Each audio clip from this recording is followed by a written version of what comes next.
Hi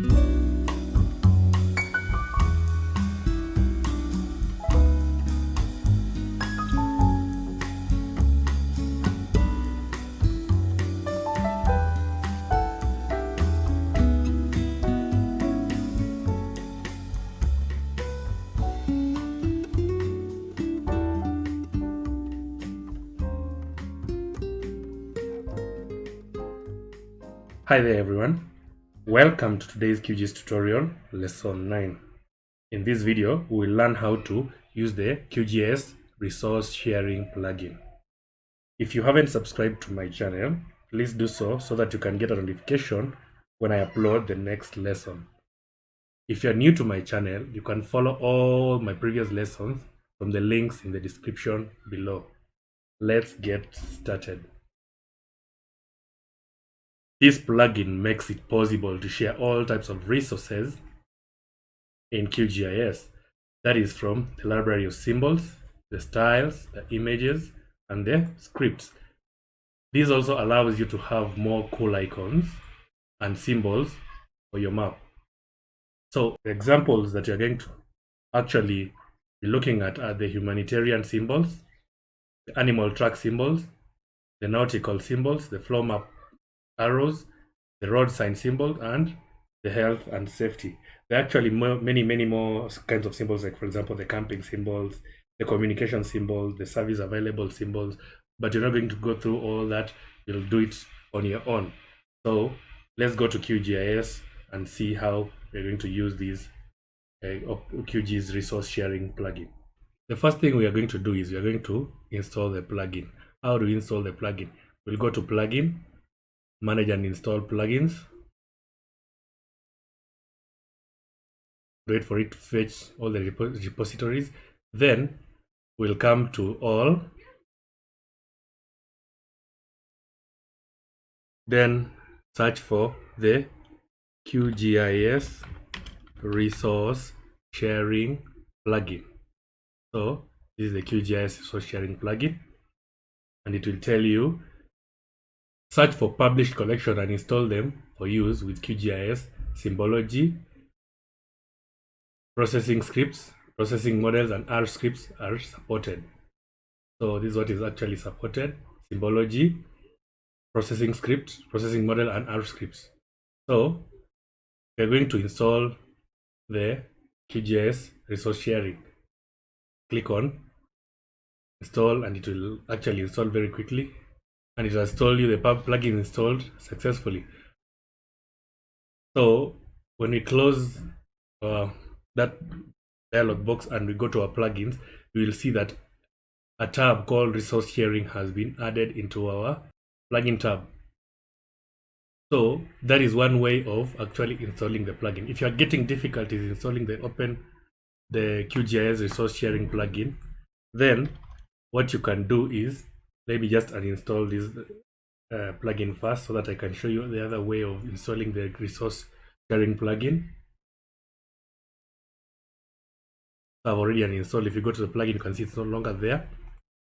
The second way of installing the resource sharing plugin in QGIS is by going to your browser. For this case, I'm going to use Google Chrome.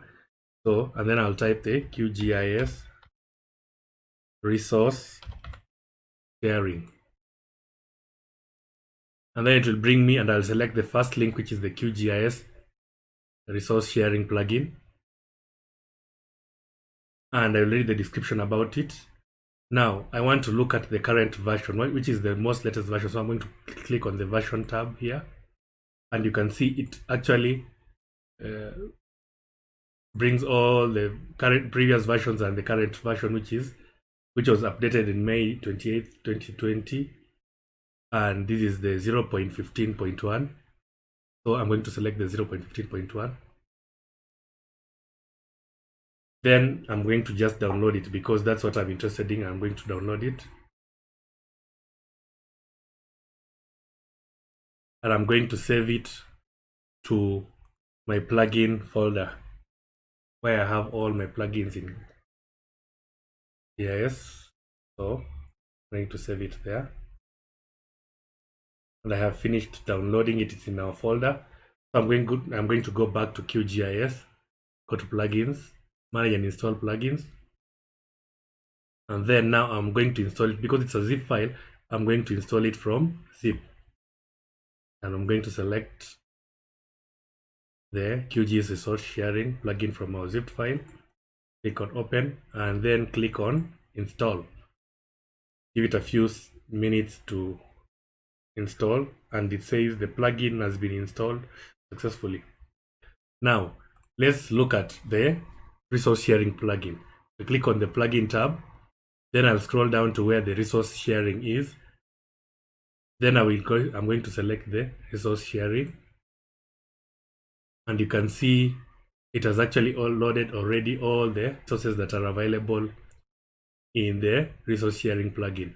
On this dialog box, you'll see there is the all collection, there is install, and then there is the settings.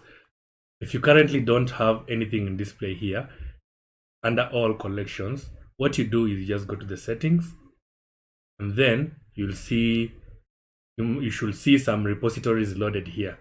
For my case, I have 14 of them. If you don't have anything here, you can actually click on reload repositories, and it will tell you it's reloading. Then when it's done, you can actually click on the first one to see what it contains, and you can see these are the nautical symbols for marine charts. This one for Alina has animal livelihoods and animal tracks. This one has UN OCHA, humanitarian organizations, and all that, and many more. So let's go now back to all collection, and I think by now under all collection you must be having all these repositories loaded here. So we want to start by learning how to install each and every so that we can actually use them in our QGIS.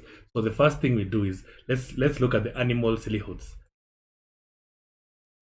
And you can see under when you select animal livelihoods, you actually see very nice symbols of animals.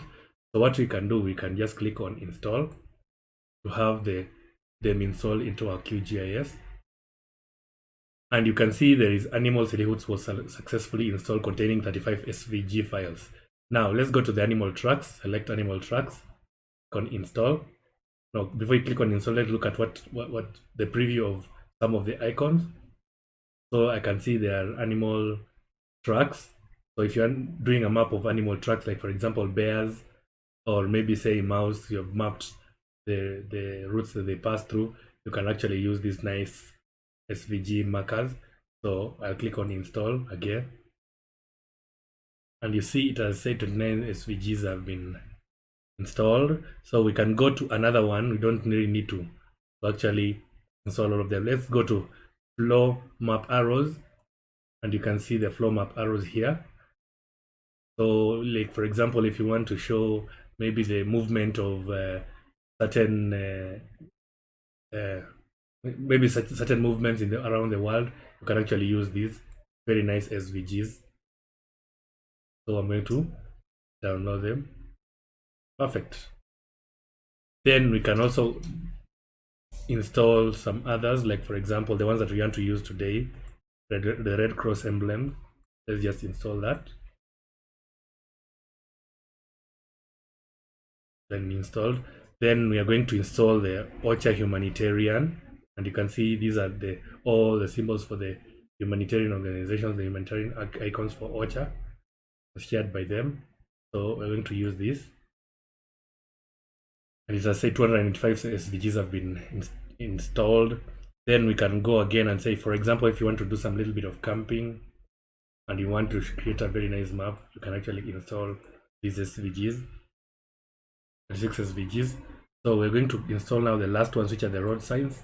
And if you're making a very nice transport map, you can actually use this. I'm going to install them. Now you can actually look at all the collections that you have actually installed here under the installed collection. So let me click on now close, so that you can now know the usefulness of these SVG markers. So I have loaded all the data that you're going to be using in this exercise. You can actually use any kind of data that you have as long as they are point lines and polygons. So I'm going to just look at the attribute table, and I can see there is the There is some points, 8 points here.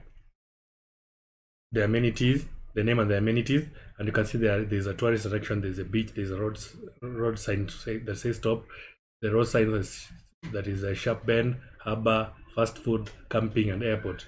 So we want to just now customize them into that. So the first thing I will do is I will now go to my properties here,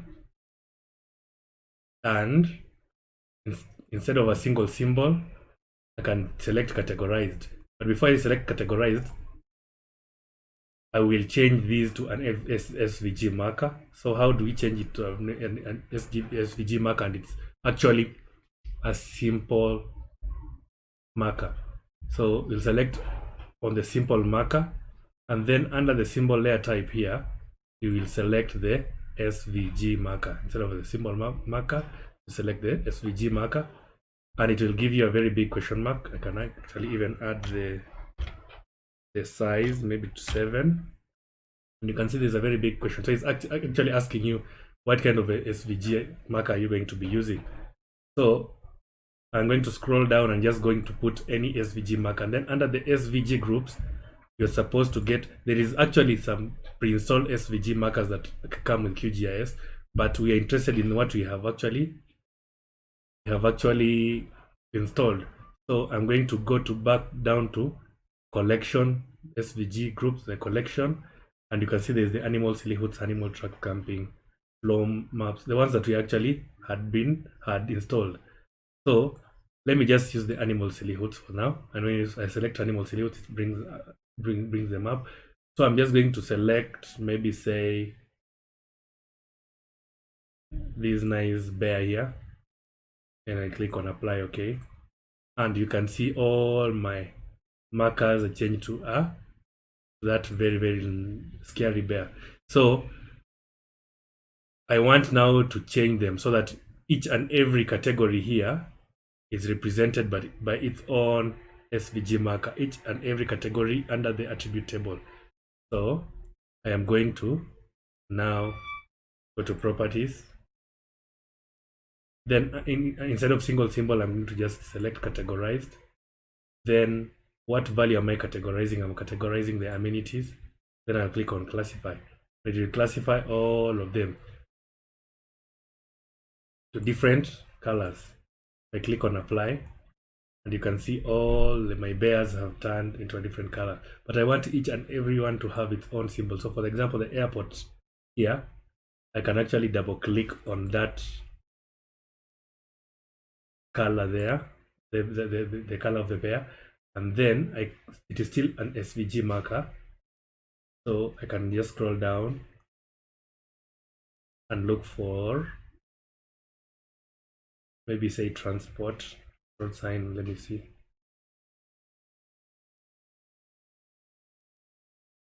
Let me go to OCHA, humanitarian. I think they have airport symbol. Yes, and you can see there is some airport symbol here. So I can just change it to that. By default, it is color black. I like the color, or you can actually change the color if you want by just going back here up and changing the fill color to the different color that you want. So I leave it at black color. Then I click on OK. Then I click on apply. And now when I look at you can see where the airport is. Now let me do the same thing for all the others. Like for example, camping. I select the SVG marker. I look for a very nice one under collection.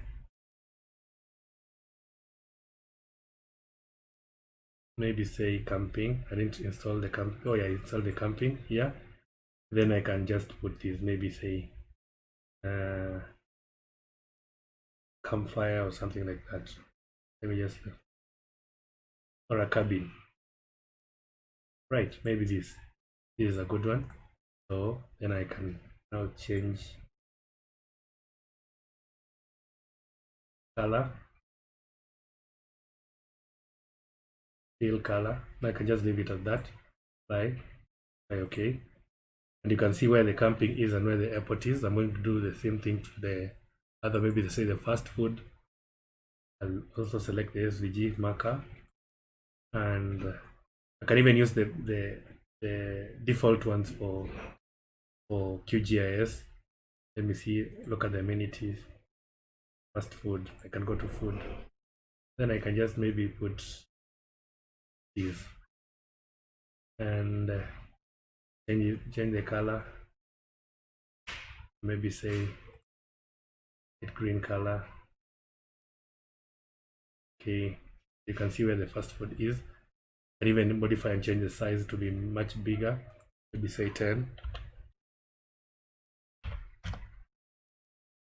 Okay, you can see it's much bigger. Then we can go to the harbor, and I'm going to use the G marker. I'm going to use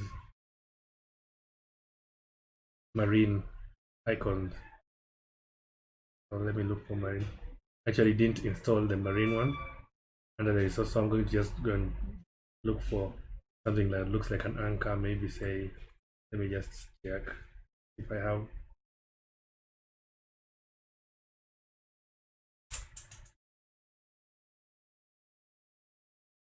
Yes, maybe this anchor.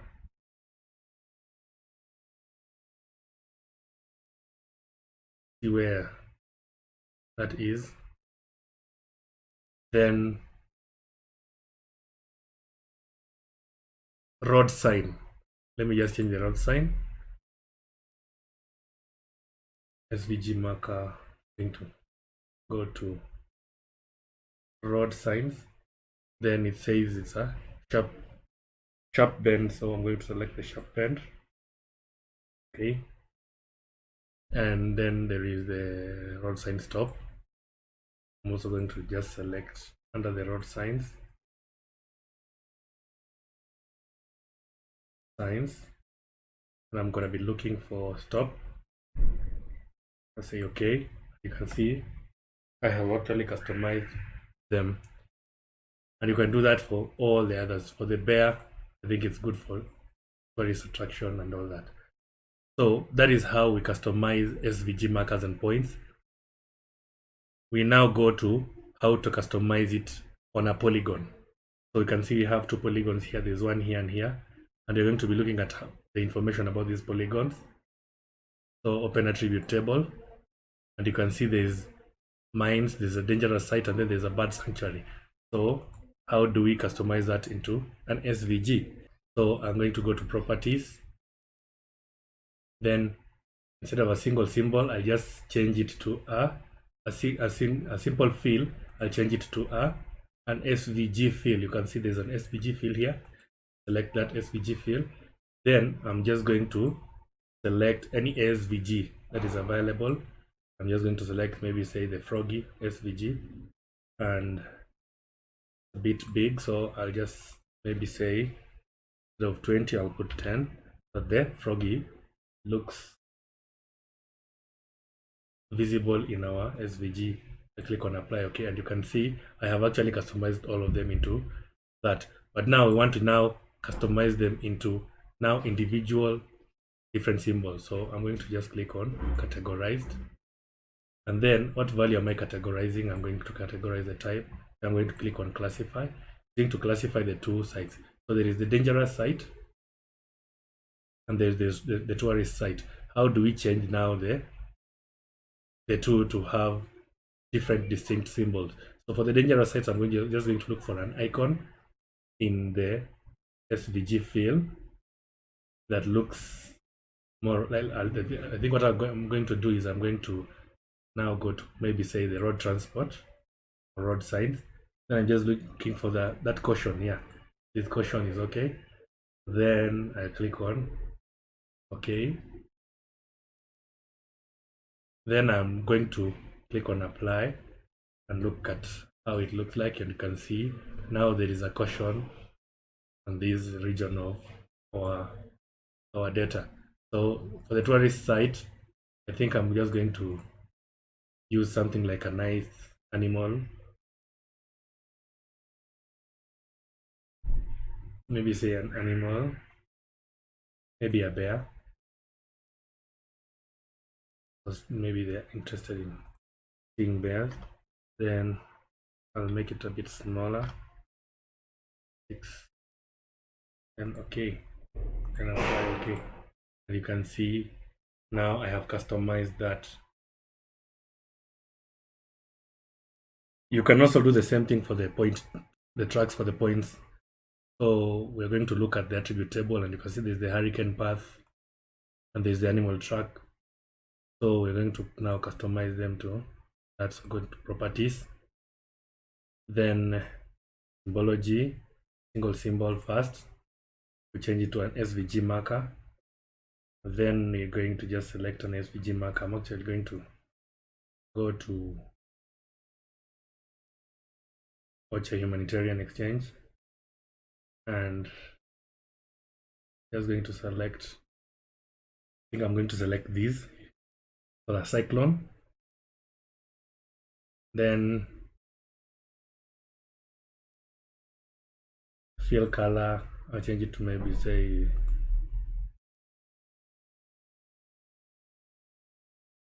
color purple. And I make it a bit bigger, let's say 10.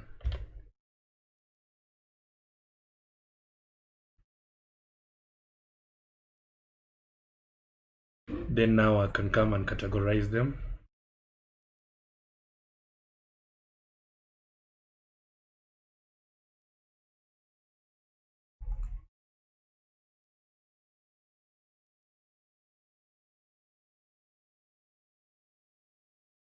Yeah, take two categories. There's the animal track and then there's the hurricane path. So I'm going to start by changing the animal track to a real animal track. So animal tracks. Then maybe say this is the animal. And I'll rotate it to 90 degrees. And it's like walking to the other side. Right. You can see now this is the animal track. And then for the hurricane, can actually change it to a hurricane.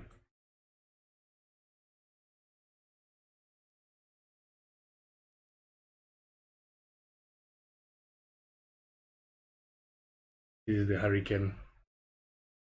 And even change the color so that it's different.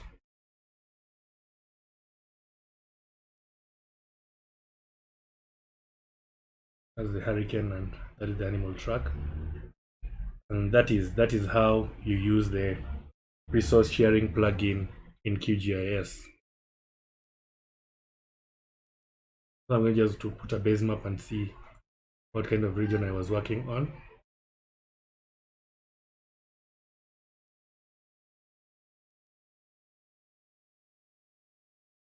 I'll bring the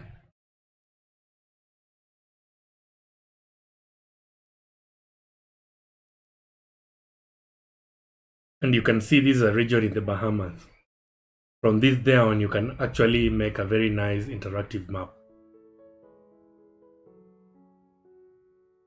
If you found this video useful and you want to learn more on QGIS, subscribe to my channel. See you in the next lesson.